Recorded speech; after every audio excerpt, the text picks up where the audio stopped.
Hi friends, ఈరోజు వీడియోలో మనం మన పాఠశాలకు వేరే పాఠశాల నుండి బదిలీ మీద వచ్చేటువంటి విద్యార్థులు, అదేవిధంగా 6వ తరగతి లేదా 9వ తరగతి లేదా మరే ఇతర తరగతి అయిన విద్యార్థులు కూడా ఇంపోర్ట్ చేసుకునేటువంటి విధానం ఇప్పుడు ఈ వీడియోలో చూద్దాం.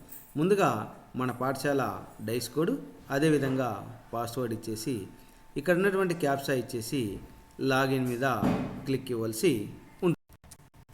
లాగిన్ అయిన తర్వాత కరెంట్ అకాడమిక్ ఇయర్ 2025-26 ఇక్కడ మనకు స్టూడెంట్ మూవ్మెంట్ అండ్ ప్రోగ్రెషన్లో ఇంపోర్ట్ మాడ్యూల్ అని ఇవ్వడం జరిగింది. ఈ ఇంపోర్ట్ మాడ్యూల్ మనం క్లిక్ చేయాలి. ఈ ఇంపోర్ట్ మాడ్యూల్ వచ్చేసి ఒకటి ఏదైతే విత్ ఇన్ ద స్టేట్ ఎవరైతే ఉన్నారో అలా కాకుండా పక్క స్టేట్ నుంచి మనకు ఎవరైనా వచ్చి ఉంటే ఆ వివరాలు కూడా మనం ఇక్కడ ఇంపోర్ట్ చేసుకోవచ్చు. ఇక్కడ మనకు విత్ ఇన్ స్టేట్ అయితే విత్ ఇన్ స్టేట్ మీద క్లిక్ ఇచ్చేసి ఇక్కడ మనం ఆ విద్యార్థి యొక్క పెన్ నెంబరు, అదేవిధంగా డేట్ ఆఫ్ బర్త్ ఎంటర్ చేసి మనం వాళ్ళని ఇంపోర్ట్ చేసుకోవచ్చు. ఒకవేళ మనకు పెన్ నెంబర్ అనేది తెలియనప్పుడు ఇక్కడ గెట్ పెన్ అనేటువంటి ఆప్షన్ ఉంది. ఇక్కడ మనం Aadhaar card, year of birth మనం ఎంటర్ చేయగానే ఇక్కడ సెర్చ్ అని కొడతానే ఆ విద్యార్థి యొక్క పెన్ నెంబర్ అనేది మనకి ఇక్కడ డిస్ప్లే కావడం జరుగుతుంది.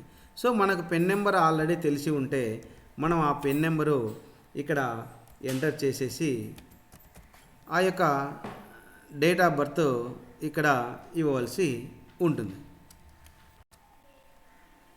ఇలా ఎంటర్ చేసిన తర్వాత గో అని క్లిక్ ఇవ్వాల్సి ఉంటుంది.